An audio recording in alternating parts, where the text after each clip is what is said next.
Good morning, everybody. This is Math 127 Elementary Cryptography at Christopher Newport University. We are going to be talking about exponential ciphers today. As always, I am drinking coffee while I make this video to give it some air of authenticity as though we were back in the classroom, which is not looking likely anytime soon. So, well, let's just get started, shall we? All right, so where are we? So for the last few classes, we've been looking at, preparing to work with a larger modulus n. Okay, one of the first things that came along with that, we needed to be able to determine the GCD of numbers with the modulus. When it was 26, we could do that by hand, or just by looking at it, basically. When you're dealing with a very large number, that's not possible. So we have developed the Euclidean algorithm in order to do that. We've then used Euclidean tables to find the inverse of an element when it is invertible. And then we also introduced the so-called Euler phi function, which tells you the number of values that are relatively prime to a specific number. Now, this is to make certain that we have a robust number of keys, as it turns out, we will see, but it also has a surprising use in the decryption of exponential ciphers.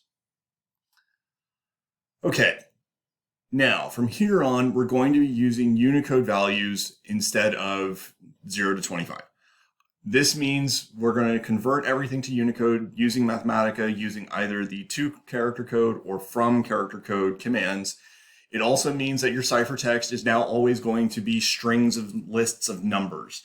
You're no longer going to see text. In fact, many of the values that you get out when you do the encryption, if you were to treat them as Unicode values, it would be just completely nonsensical, which I guess is the point. Anyway, we're going to follow a few steps. The first step, as I said, we're going to convert everything to Unicode. For modern English, this usually means values between 0 and 127. Now, we need all the values to have the same number of digits. This is for purposes you'll see shortly. That means if something doesn't have 3 digits, you're going to add leading zeros to it as necessary. So, if it's 1 digit, you add 2 on. If it's 2 digits, you add 1 on, and 3 digits, you'll leave it alone. All right, the last thing is that this is going to be a polygraphic system. We're going to encrypt letters as blocks. So what we're going to do is we're going to take some set block length. We will take that number of numbers, and then we are going to concatenate them. We are literally going to join the numbers together into one large number. So if I was using blocks of length 2, if I had 2 numbers with 3 digits, I would form them into one number with 6 digits.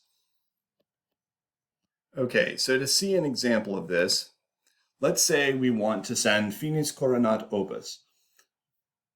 Okay, so today we're using Latin for fun. Okay, so I'm going to convert that to Unicode. So when I do that, I use the to-character code in Mathematica. All right, and when I do that, it's going to give me a whole list of numbers. Any number that only has 2 digits, I add a 0 to. All right. And we're going to be using groups of 4. All right. So I take my first 4 numbers and I slam them into one big 12-digit number. I do that with the next 4, the next 4, the next 4, and here I didn't have quite enough, so I threw on 2 extra characters, all right, so-called null characters. We've run into those before with the Hill cipher. All right, that's just turning our message into numbers. Now it's a matter of how are we going to encrypt it? Okay, so we need a more complex mathematical operation. We keep seeing that. The more complex the math that's involved, the harder it is to crack the system. Well, we've used addition, we've used multiplication, we've even gone so far as to use matrices with the Hill cipher.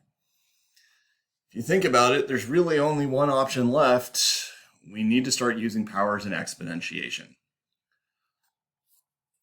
All right, so this is the idea of the exponential cipher. We're going to choose a large modulus value n. Then you choose a block length.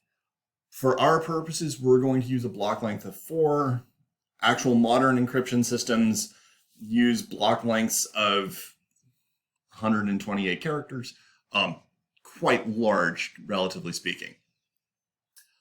All right, we will convert to Unicode. We will pad the numbers to the correct number of digits. For us, it's 3. We concatenate according to the block length. So I'm going to take groups of 4 numbers, smash them together to make 12-digit numbers. I fix a key value k. This is always going to be the tricky part. We've seen before, unless we were doing something very basic like addition, we can't just take any value k. We're going to see that there's going to be a pretty strong restriction on what k we can use. Thankfully, there will be plenty of them, but we have to choose it with very specific thoughts in mind. All right, and then to encrypt, I take my plain text values. So I take each block, I raise it to the kth power, I reduce it mod n, and that throws out my ciphertext.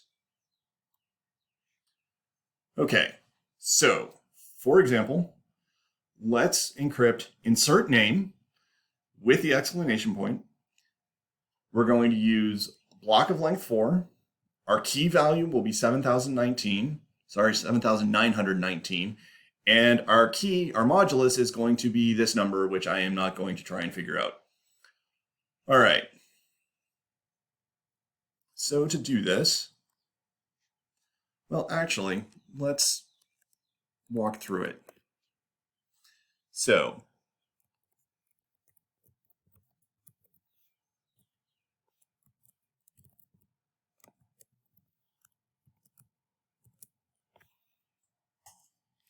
all right, there it is in terms of Unicode. Now I need to convert it to correct blocks. So what I'm going to do first, I'm going to start at the beginning. I'm going to hit the wrong keys. All right, I'm going to add a 0 there. I'll add a 0 here. And I'll add a 0 here. All right, now just to keep things straight, oops, I forgot a couple.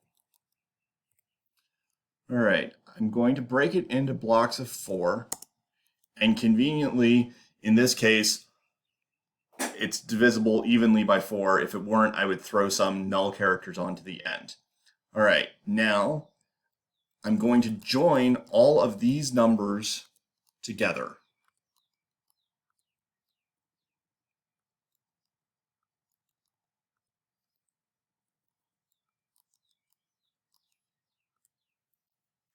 All right, now this is my plain text, all prepared and ready to go.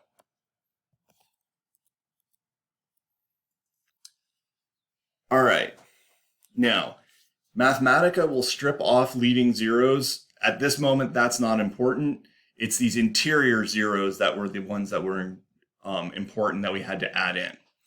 All right, so now I want to take that and raise it to the 7,919th power mod my modulus. To do that, I am going to use power mod.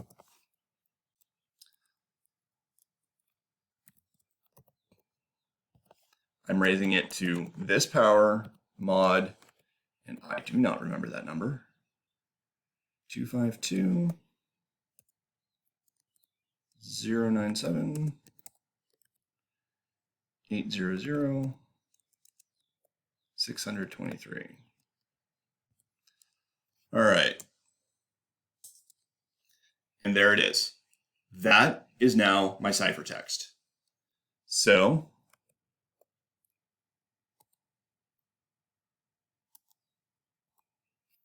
as I said, I go through all of those computations, And, thankfully we have computers that can do this quickly for us. Otherwise, this would be a ridiculously arduous process.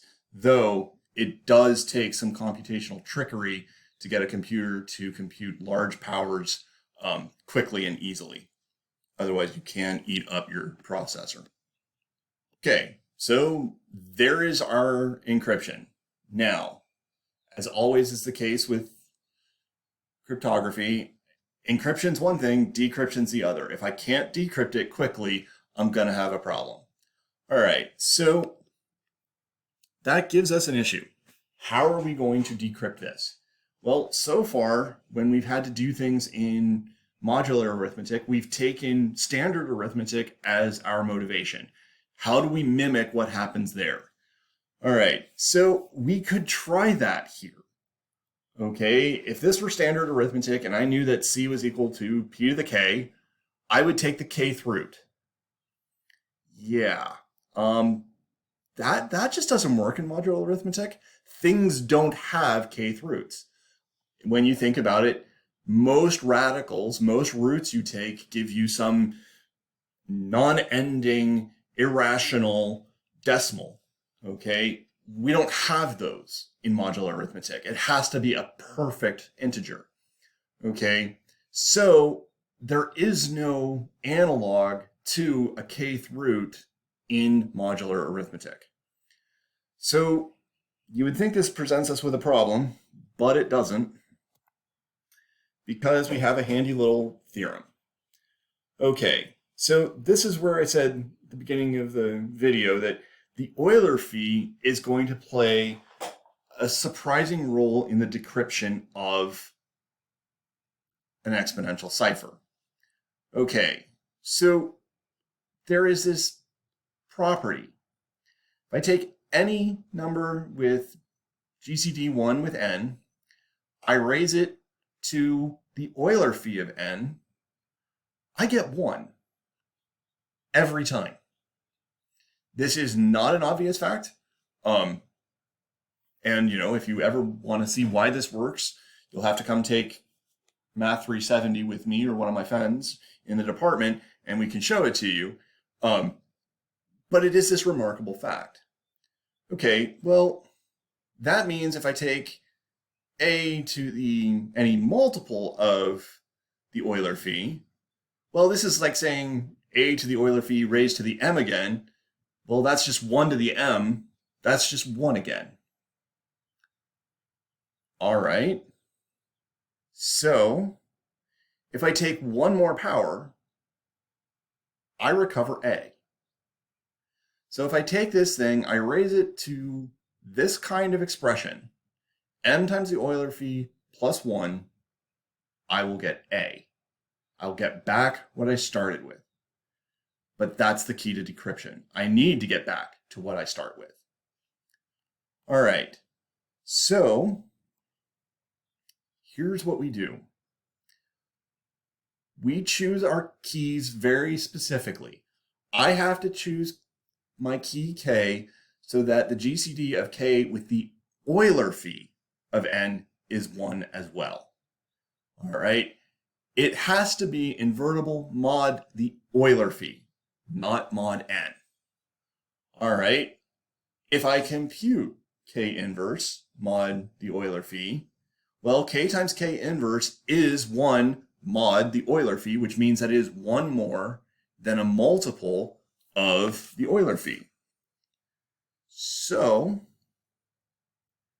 I can use this now. When I need to decrypt, I take my ciphertext. All right. Intrinsically, I know that this is p to the k, and that should be a capital N, not a small n, sorry. All right. I take my ciphertext, I raise it to the k inverse. That is effectively taking p to the k, raising it to the k inverse. This part, you're not actually doing this computation. This is the math that's occurring behind the scene. When you do this, you're raising p to some multiple of the Euler fee plus 1, but by our theorem, that's going to be p again. And so that's going to allow me to recover my plain text from my ciphertext. Okay, so let's go through this a little bit more detailed, and then we'll look at an example. Okay, so when I choose my encryption key, I have to choose it so that it is invertible mod the Euler fee. To decrypt it, I'm going to compute its inverse mod the Euler fee. I compute C, my ciphertext, raised to that power. That should be my plain text. Now, remember, we took those numbers and we smashed them together in order to make the blocks. Well, now we have to unsmash them, okay? And this is why we had to make certain that everything had 3 digits. Because if they had different digit lengths, I wouldn't know, do I take 2 digits here? Do I take 3 digits there? What do I do? I should almost always be taking 3 digits. The one thing that can happen, the number you get out when you are done should either be 11 digits or 12 digits. If it's 11 digits, that meant there was a leading 0 that got stripped off during the computation. Okay, well, if that's the case, you take the first 2 numbers, the first 2 digits, and then blocks of 3 from then on. If you get 12 digits, you take blocks of 3 every time. Once you've sort of deparsed it, or parsed it really, then you throw it through from character code and you recover the plain text. All right, so let's now actually do an example. All right, we're going to be using the same values as before. Now, instead of just cycling through the slides at this point, I am going to go back over to Mathematica and show you how to do it there. Okay, so here in Mathematica, here is the ciphertext values. I've just copied them over. All right, I'm going to scroll down here for a sec. All right, now I need to know what power to raise that to. So I am going to take my key, my encryption key. I need its inverse, and I need its inverse modulo the Euler fee of the modulus, which I have not copied. Helps if you copy the whole thing. Okay. All right, so I do that. That's my decryption key. And I stress again, I have to compute this inverse mod the Euler fee. Again, this is the most common error that's made when decrypting. People compute this inverse mod the modulus. That's not going to do the trick. It has to be the Euler fee of the modulus. All right, so then I take my ciphertext, I raise it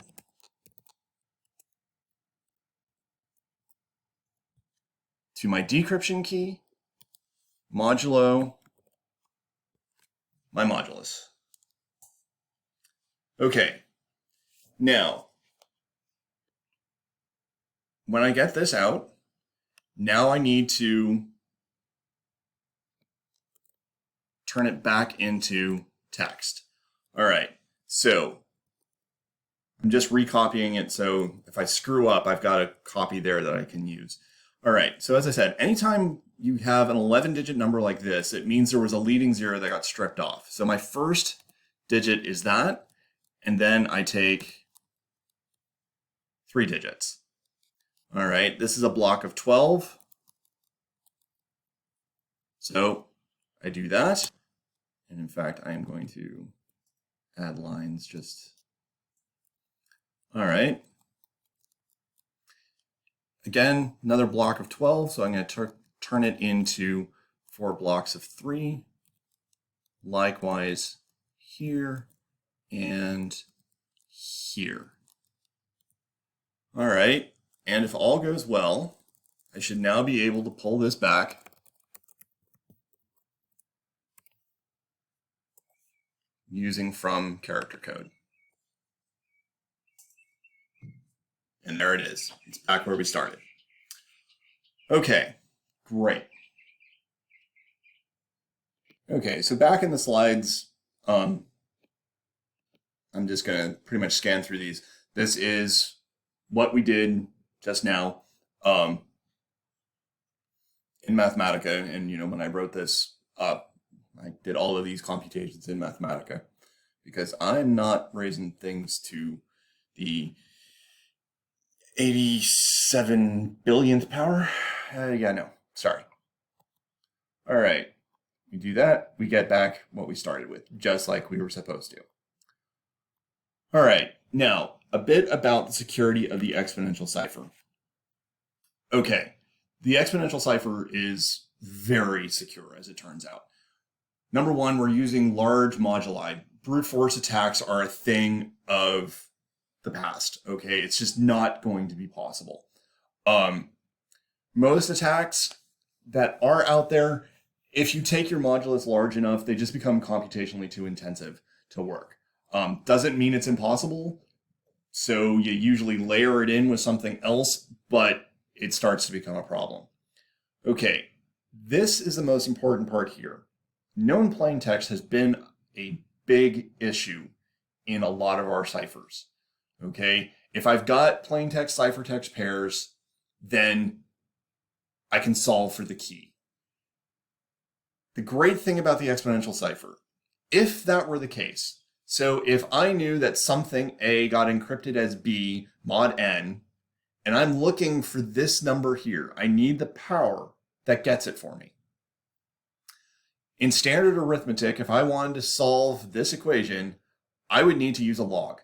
Okay, if you've seen logs in calculus, pre-calculus, whatever, you're very well familiar with them. If you haven't seen them, it doesn't matter because there is no equivalent to a log in modular arithmetic, much like there isn't an equivalent of the kth root, the radical. Okay, this is a ridiculously hard problem, and it's a part of a large class of problems that are very, very famous in mathematics and computer science, and we just don't know how to solve them. So that's the good news. The bad news is that while there's no known method for solving discrete log problems, so solving for x in this equation, mod n, quantum computers in theory should be able to do it. So the good news is that quantum computing right at this moment is still in its infancy. To give you an idea, the largest number that had been factored by a quantum computer when I wrote these slides, and they're about a year old now, was 291,311. There is the possibility that a working quantum computer is not too far away. I'm not holding my breath just yet. Now, that doesn't mean it's a disaster. We have people in cryptography already working on so-called quantum cryptography, and this will be cryptography that uses quantum computers, and quantum computers would have trouble defeating. All right, but for the time being, this thing is very, very secure. What we're going to do with it isn't generally use it directly. As a direct thing, it's got its limitations. It's what we can use it in that's more important, and we will see that in the next couple of classes. All right, as always, there are implementations in Mathematica. There's X cipher and X decipher. They work just like every other cipher command.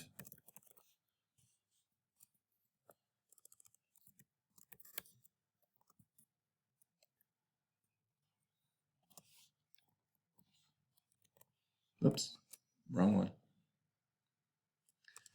I put in my text, I put in my key, my encryption key, and I give it my modulus, and it'll encrypt it. And then the deciphering command, like every other one, you give it the encryption key, and it will compute the decryption key on the fly. But as with every other cipher, I'm going to have you do this both by quote unquote hand, meaning going through the steps so you know how the steps work, what you need to do in order to find the decryption key, etc. And you'll do all the computations using Mathematica and PowerMod, but showing me how the algorithm actually works. But when you're looking at cracking things and trying to find things, whether it's true or false, whatever, if you found the right key, then you're going to use this and decipher on larger text. Okay, so that brings us to the end of the exponential cipher. So if you have questions about this, by all means, contact me through the Google Hangout, come to my office, my virtual office hours.